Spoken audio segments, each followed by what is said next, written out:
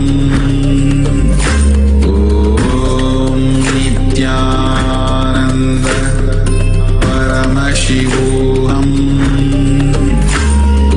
Om Nithyananda Paramashivoham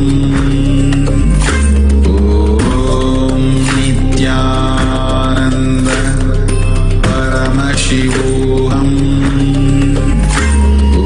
Om Nithyananda Paramashivoham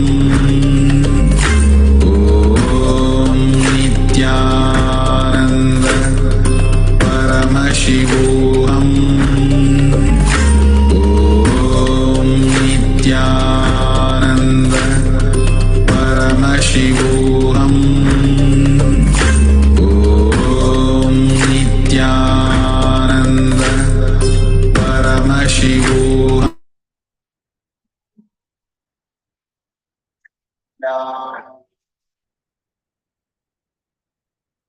Yes, Nithyanandam, everyone.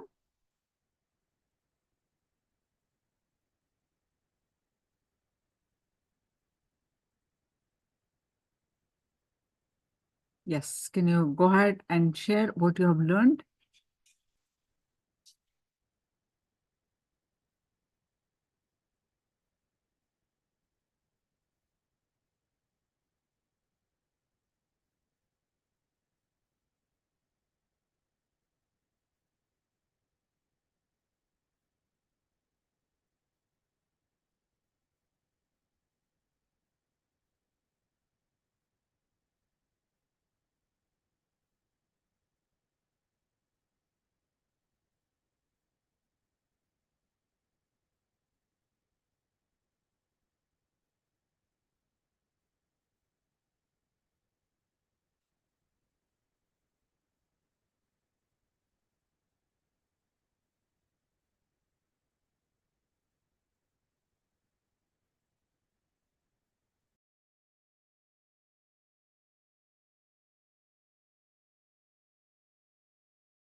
Okay. We learn about the question and answers about the Kundalini awakening from Swamiji.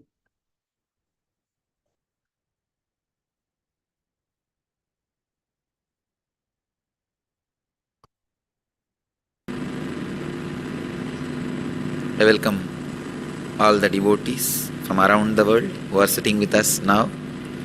Lift your hands easily from the other person's grip. In this technique, the person who wants to take out his hands out of the other person's hand grip will put a force in outward direction to the point where the hand is weak, towards the thumb side. Before, when I used to practice the technique and hold the other person's hand very tightly, since they know the technique, they used to take out their hands very easily. Now I am doing Nitya Dhyana and listening to live satsang regularly by your grace. Just 2 days before, on 13th January, I practiced the same technique, but nobody was able to unlock my grip. Not even batchmates of my age. In fact, the senior most in my batch was struggling to take out his hand from my grip. Is this Kundalini Shakti? And if yes, is my Kundalini Shakti has awakened? Madhuri, it is the side effect of Kundalini Shakti, no doubt. And your Kundalini is awakened, no doubt. Two things. In the martial arts, when somebody touches you, if your Kundalini energy is more than their Kundalini energy, even if you don't attack them, they will just fall. They will be completely shaken. The martial arts is more Kundalini energy based. The other day I was seeing a video, a Chinese master. He did not touch even one person, but he was fighting with 20 people. All 20 were rolling on the ground. He did not touch even one person. So what you see here,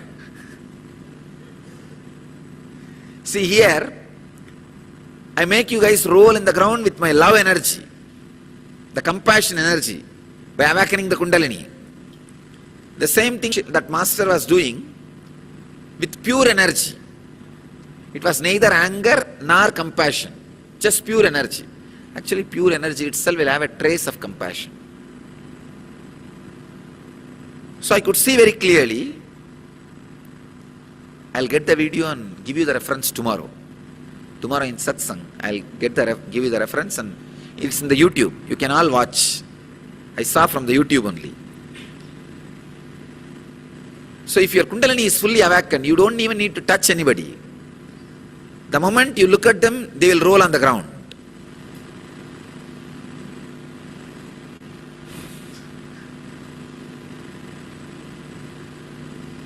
So your Kundalini is awakened. That is the reason nobody is able to unlock themselves or defeat you. Madhuri, you are on the right direction. Please enjoy.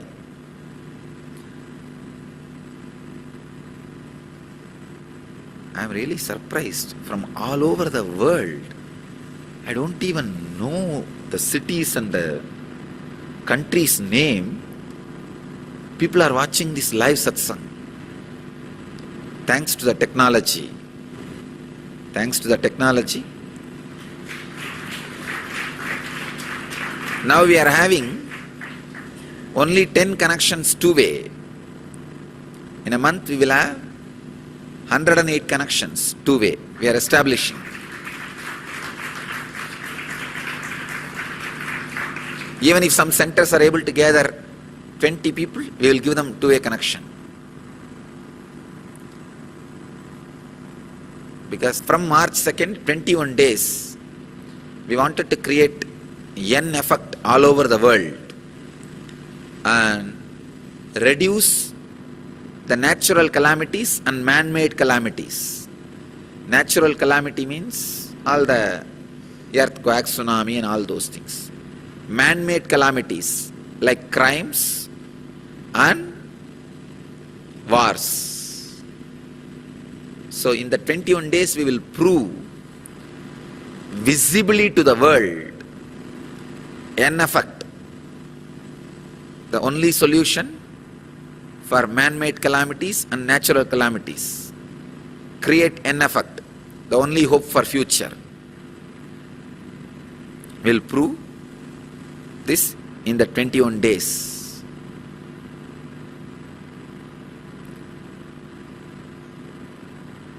So that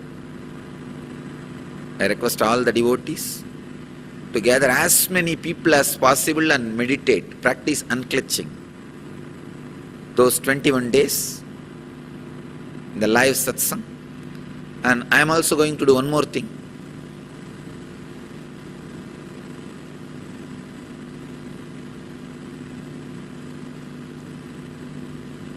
Many devotees from around the world are struggling to keep up this time, live satsang. Next question is about that. I'll read this next question, answer, then. Dear Swamiji, I have two questions, please. Since the live Pada Puja and satsang is from 2 to 4 a.m. UK time, I am sleeping very irregular hours now. I find that I often have to sleep for a couple of hours during the daytime, as my body is feeling sleepy. So I have not been able to maintain working for 12 hours a day, as you said. Is it okay for the body to have irregular sleeping patterns?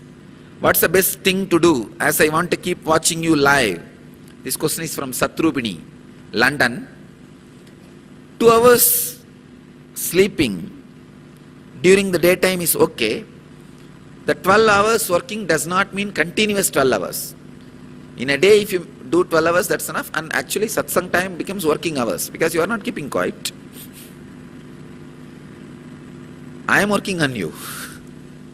So you can add satsang time also as a working hours. That's first thing.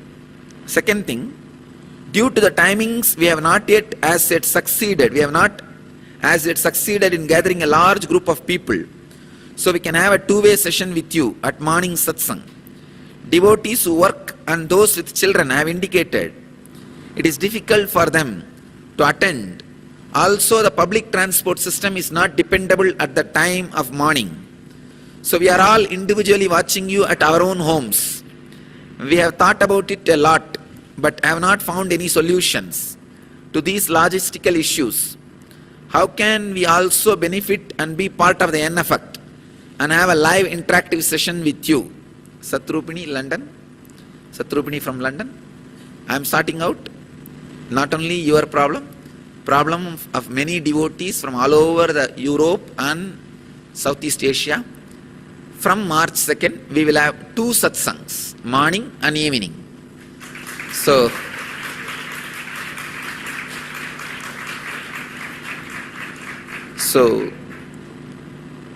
I am planning the second satsang timing, consulting with all the satsang centers around the world. So almost all the countries will be able to attend any one of these satsang. That is the way I am working out the timings. So morning I will have one sitting, evening also I will have one sitting. If you can participate in any one, great. So the 21 days, the N effect will be, we will be having 2 satsangs live. You can sit at any one time. And we are also expanding. Suddenly the satsang centers number is exploding. So if we have 108 connections, morning 108 cities can sit with me and evening 108 cities. But no city can sit twice because we are running short of connections. So we will open the doors. All the European, Southeast Asian countries whose timings are matching with evening satsang can sit evening. And all the countries like East Coast and West Coast of USA and countries like Guadeloupe, Toronto, the North Americas, Mexico, those countries can sit in the morning satsang. Even the morning satsang time, I am taking suggestions from all the satsang centers.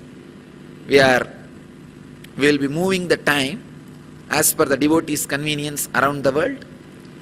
So we will have 2 satsangs every day from March 2nd.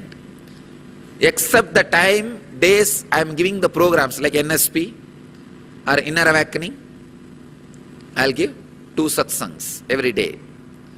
Not only that, I will start speaking on Brahma Sutras.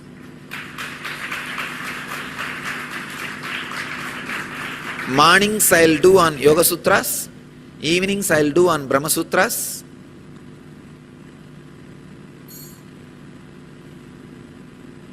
Of course, both will be uploaded in YouTube immediately. The live, when you sit live with me, it will not only be an intellectual learning, it will be an N effect. You will have the experience also.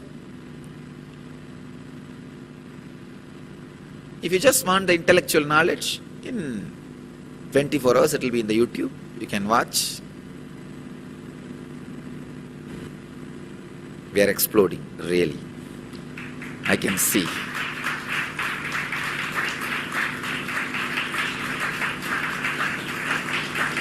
And I am really seeing in every satsang center, the people who experience the N effect, how powerful and creative they are becoming.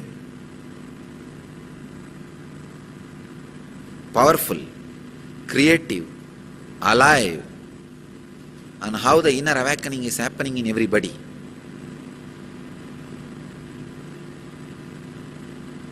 Cosmos is with us. Nobody can disturb us.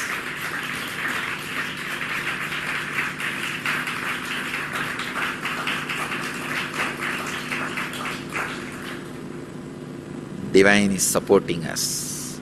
So, nobody can disturb us. Good.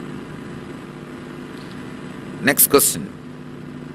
This is Prasanna from San Jose. Is he there? San Jose? Prasanna?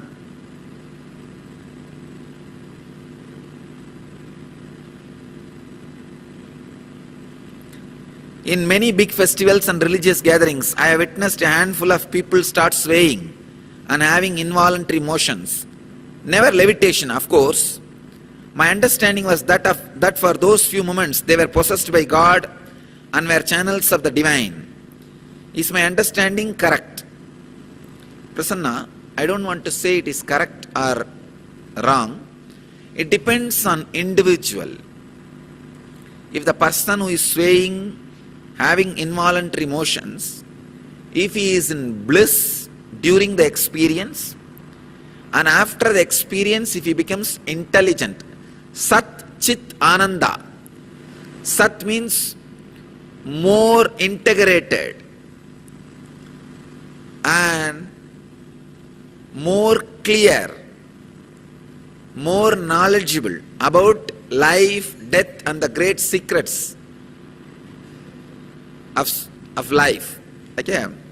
Having more understanding about sacred secrets. That's the first scale. Second, he should become more aware about his life and others' life. Third, he should become more blissful.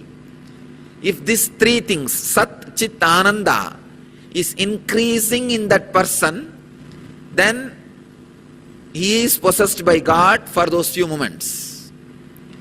If that 3 is not increasing, during the experience he is not blissful, and Sat, Chit, Ananda is not increasing after the experience, then he is not possessed by divine. He is just having some nervous breakdown. His nadi is having some chaotic experience.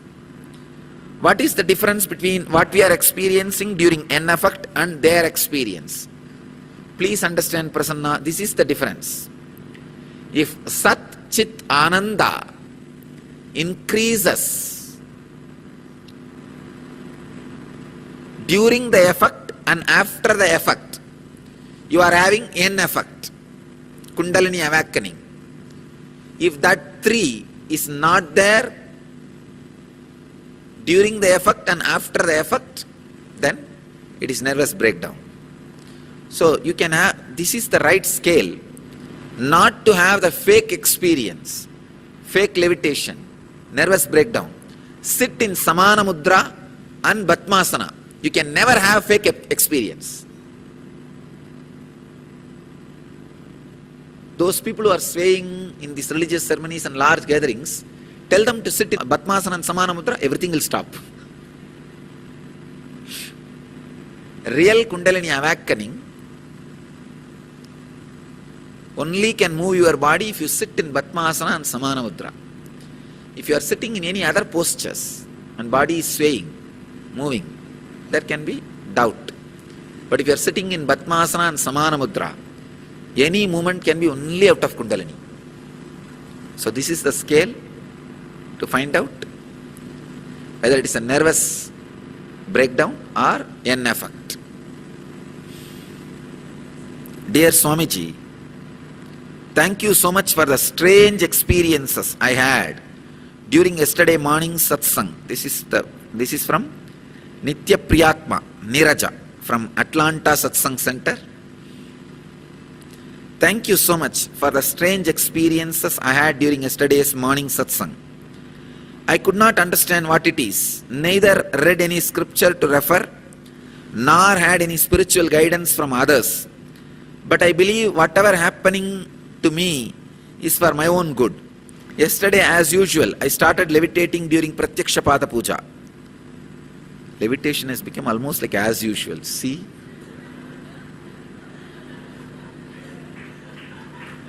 Once upon a time, people used to meditate for 12 years to experience this levitation or animadi siddhis. Nowadays, people don't even think it is a kind of a siddhi. They think it's like you go to Nithyananda and sit with his live satsang. God,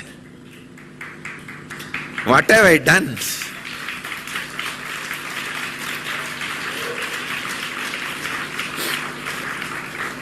See how casually people write.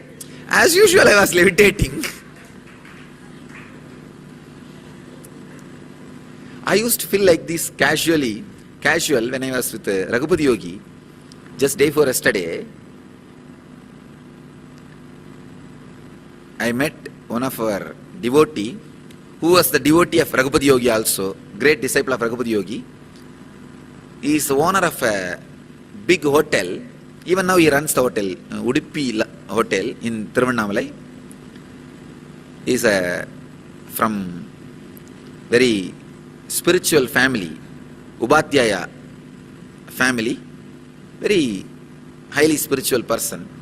He was a disciple of Raghupati Yogi and he came to have my darshan. And I was sitting and talking with him all the old days, good old days. Raghupati Yogi is a very joyful, jovial person.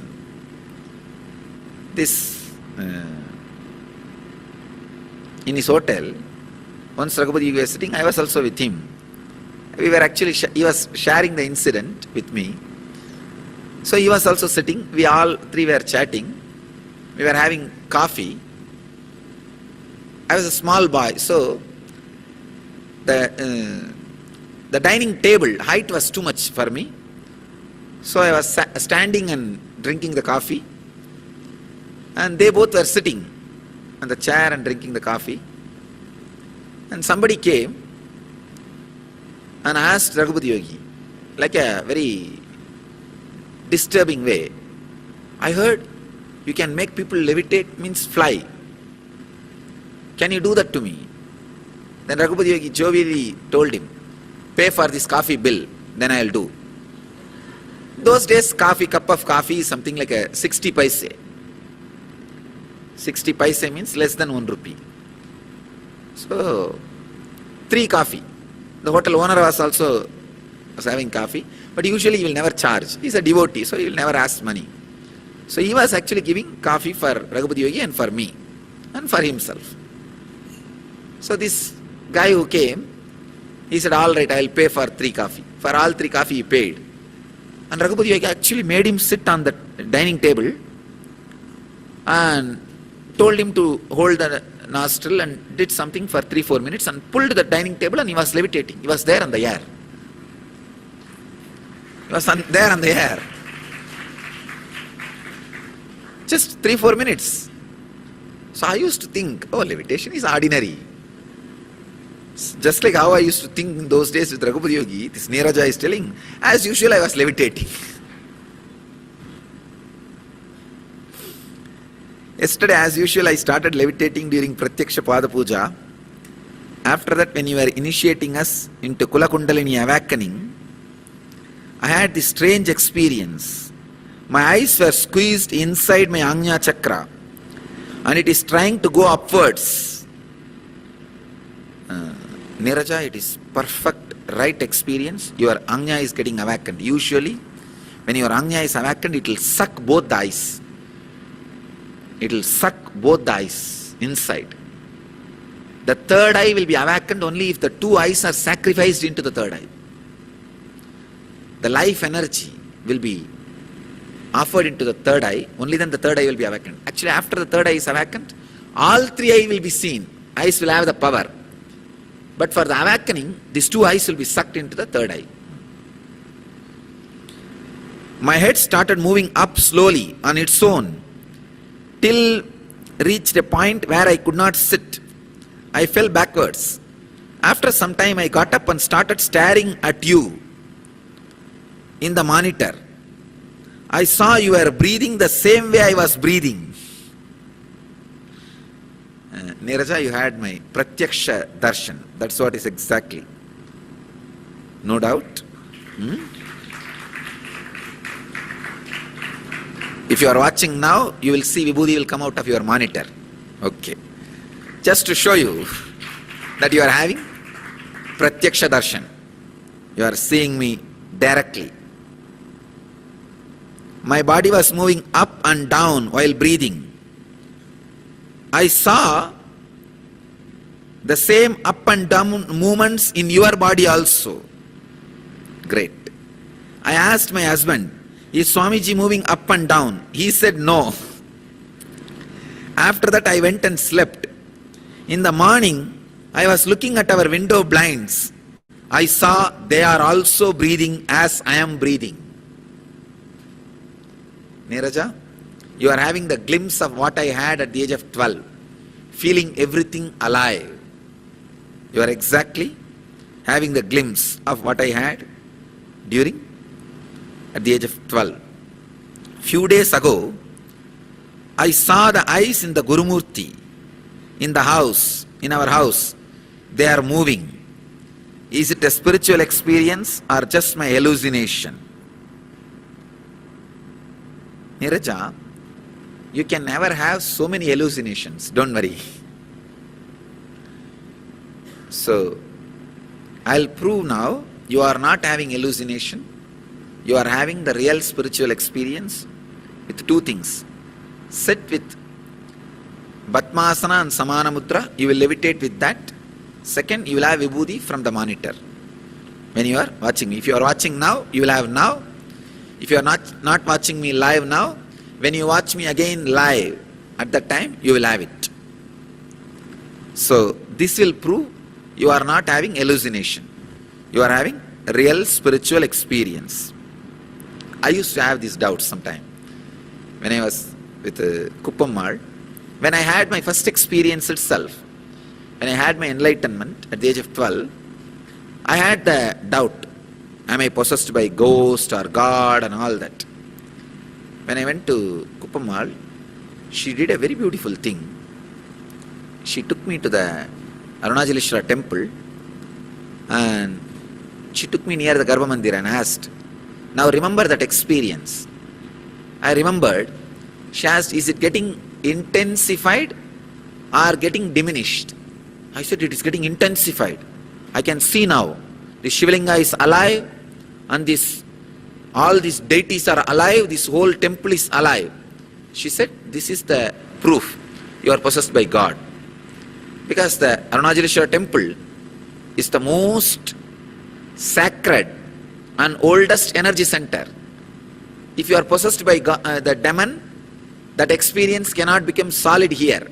It cannot get solidified. It can only diminish. It will only become dull.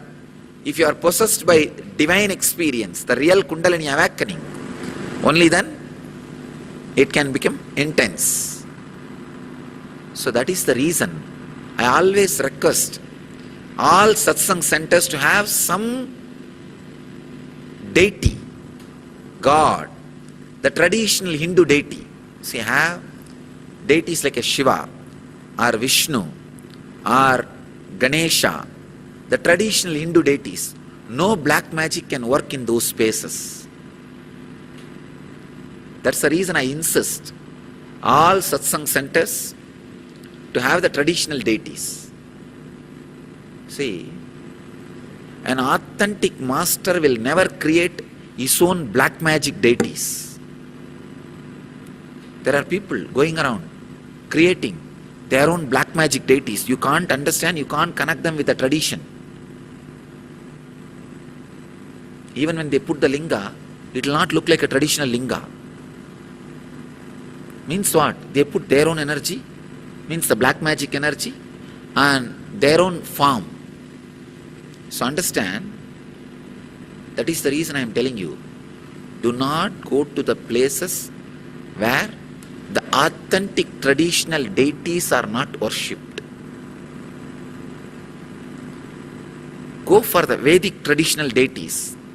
Shiva, Krishna, Buddha, Rama, Ganesha. No black magic can work with these deities. Because from the time immemorial, they represent pure cosmic consciousness. So in the cosmos itself, very clearly, only the pure cosmic consciousness can be associated with the deities. So, no black magic can work in the presence of those deities. That's the reason I insist, have a Shivlinga in your center. Have Ganesha or Venkateshwara, Rama, Krishna, those deities. No black magic can work and no fake experiences can happen. I think you all understand what I mean. How these fools cheat people, creating their own kind of gods which no scriptures talk about, no tradition accepts. Because they can't infuse their black magic energy into the traditional deities. So they create their own new names and new deities. So be aware of the people who create their own names, their own.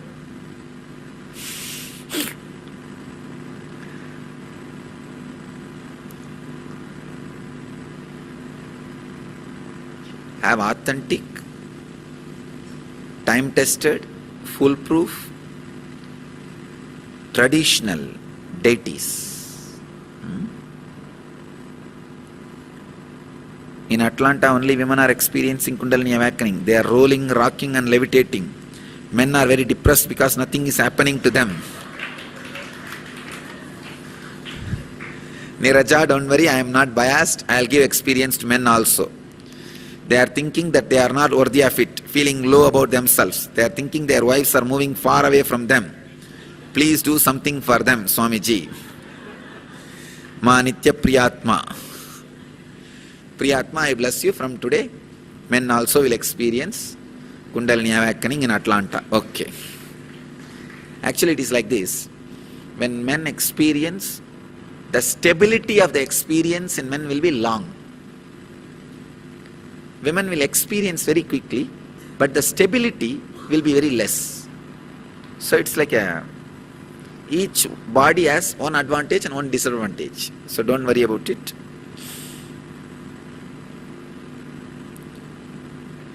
Testimonials and comments, oh God. Too many letters. All right. I'll just finish these two. This is from Mukta Pushpa, San Jose. I am sure many of us went through an amazing experience during last night's session with Swamiji. I could clearly feel a very blissful silence created within each of us after the session. since I am still swaying with a very sweet bliss today, there is something very sweet to share with you all. When Swamiji started teleporting Vibhuti, I could clearly smell Vibhuti. And also my palms had its fragrance later on when we got home. Even Harish could smell it. Even after washing my hands. And another very sweet incident.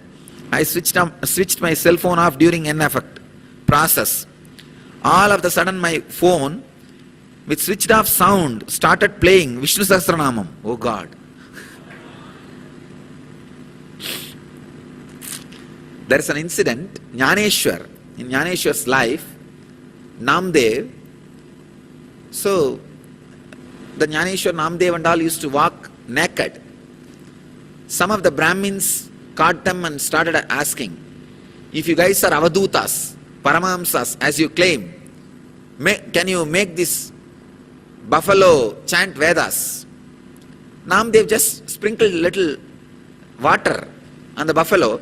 Buffalo simply chanted the whole Vedic mantras beautifully. Rigveda mantras. They were shocked. Now we can say, switched off cell phone will chant Sahasranama. Come on. I can say, buffalo chanting Vedic mantra is much easy than the cell phone having Vishnu Sahasranama. First I thought the sound was coming from somewhere in the temple, and I did not pay attention to it. Only after some time I'm seeing my phone in my pocket and packet playing loud with silence mode on Vishnu Sahasranama. Not to mention that my cell phone is time password protected and it locks automatically after 1 minute of inactivity. Have an amazing, oh, this is an experience. It is locked, silence mode, switched off, and it is chanting Vishnu Sahasranama. Great. It's from Mukta Pushpa's phone. Dear and respected Swamiji, my namaskarams to you. Please accept my respects to you.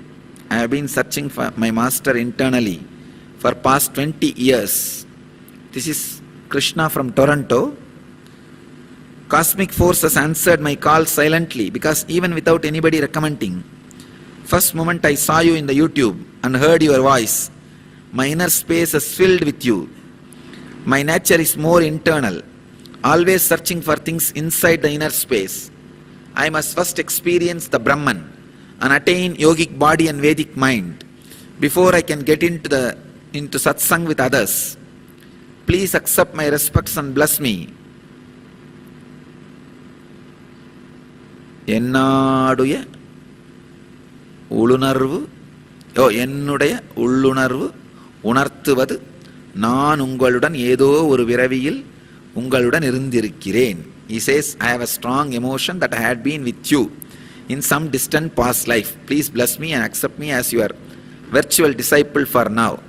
Very soon, if you wish, I have your darshan in your presence. Krishna, I accept you as my real disciple itself. Why just virtual disciple? I accept you as my disciple. You will have my darshan in my physical presence. Accept this following sukta as if I am chanting in your presence with Purna Kumbha. He is giving Purna Kumbha to me. I accept. Krishna, you will experience. Yes. Here is one more question. Dear Swamiji, what is the difference between contentment and suppression? In one discourse you said, do not suppress. In another you said, be contented. They seem to be contradictory. How do we apply the two techniques? Achala, for you, contentment. It is to the individuals. So, for you, practice contentment. That's it. I bless you all to achieve, experience, live, express, radiate and share the eternal bliss. Nithyananda. Thank you.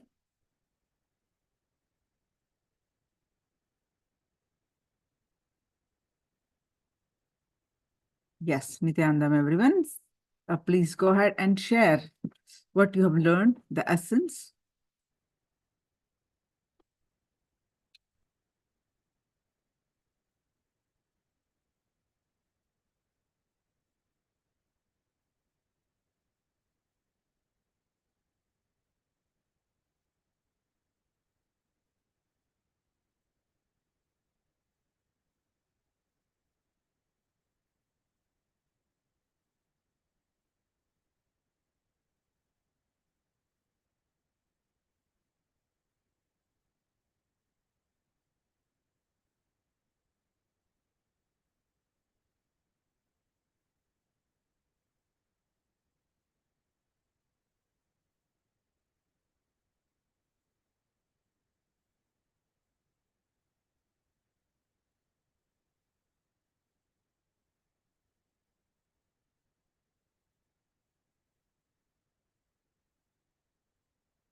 Yes, now.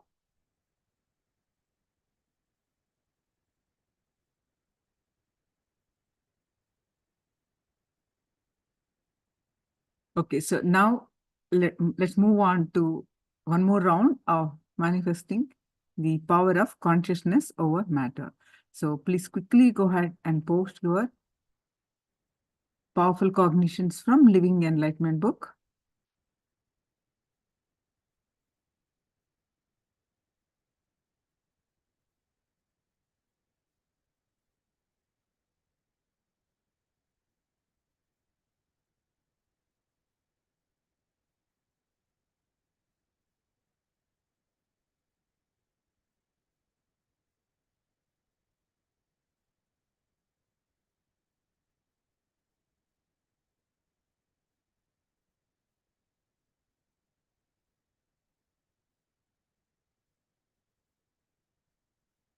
Quickly post your powerful cognitions from Living Enlightenment book.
Real love simply liberates both of you. It gives freedom to you and the other person. So wonderful. So now please straight with your head, neck, back, straight line.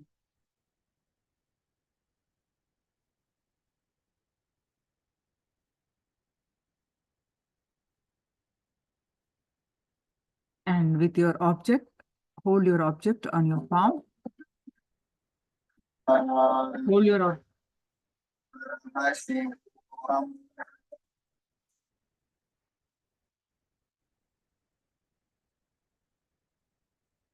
hold your object on your palm. And now bring your awareness to your third eye.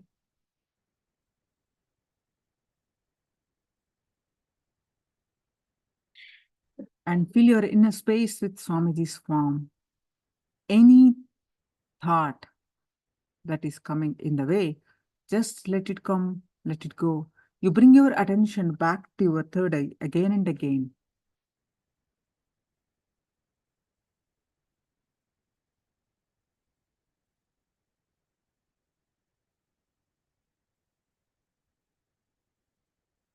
And now start chanting the Mahavakya intensely and experience the space of oneness. With that space of oneness, declare your object to roll, to move,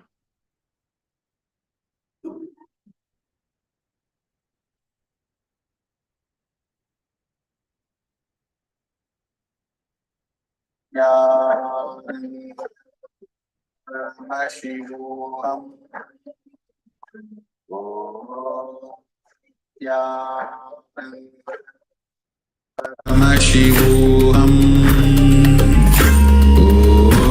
Om Nithyananda